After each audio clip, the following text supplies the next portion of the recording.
आज की इस वीडियो में हम बात करेंगे अल्पकाल में लागत वृद्धि नियम के बारे में। अल्पकाल में अति अल्पकाल की तुलना में पूर्ति में अधिक वृद्धि संभव है। अल्पकाल में जो है अति अल्पकाल की तुलना में वेरी शॉर्ट पीरियड की तुलना में सप्लाई में अधिक वृद्धि संभव है, पर इस स्थिति में भी मूल्य या कीमत पे पूर्ति की अपेक्षा मांग का प्रभाव अधिक रहता है। अर्थात अल्पकाल में और अति अल्पकाल में दोनों ही स्थिति में मांग का प्रभाव पूर्ति की अपेक्षा अधिक रहता है, लेकिन जो पूर्ति होती है वो अल्पकाल में जो होती है कि पूर्ति घट बढ़ सकती है, लेकिन अति अल्पकाल में पूर्ति जो होती है फिक्स होती है, बेरोजगार आकार की होती है।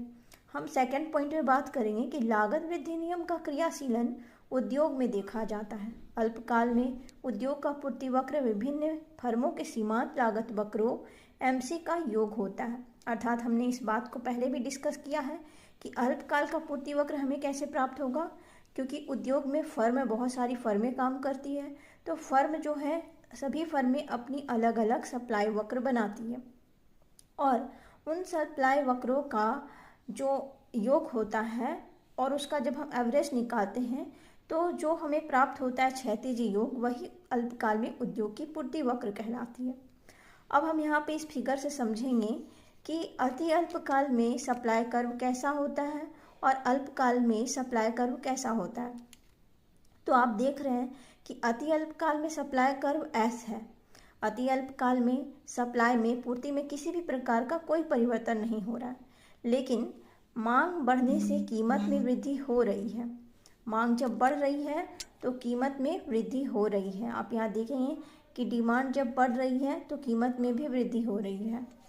अल्पकाल में कीमत पर पूर्ति की तुलना में मांग का प्रभाव ज़्यादा होता है और अल्पकाल की कंडीशन में देखेंगे कि सप्लाई वक्र S1 है, जो कि जिससे क्या हो रहा है, कीमत पर पूर्ति की तुलना में मांग का प्रभाव ज़्यादा हो रहा है।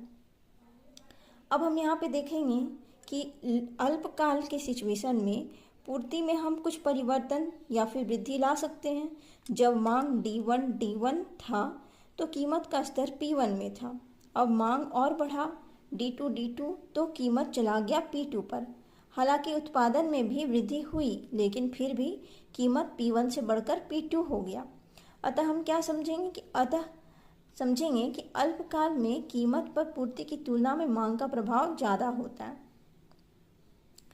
और इस तरह से आज हमारा अल्पकाल में लागत वृद्धि नियम का कॉन्सेप्ट क्लियर हुआ।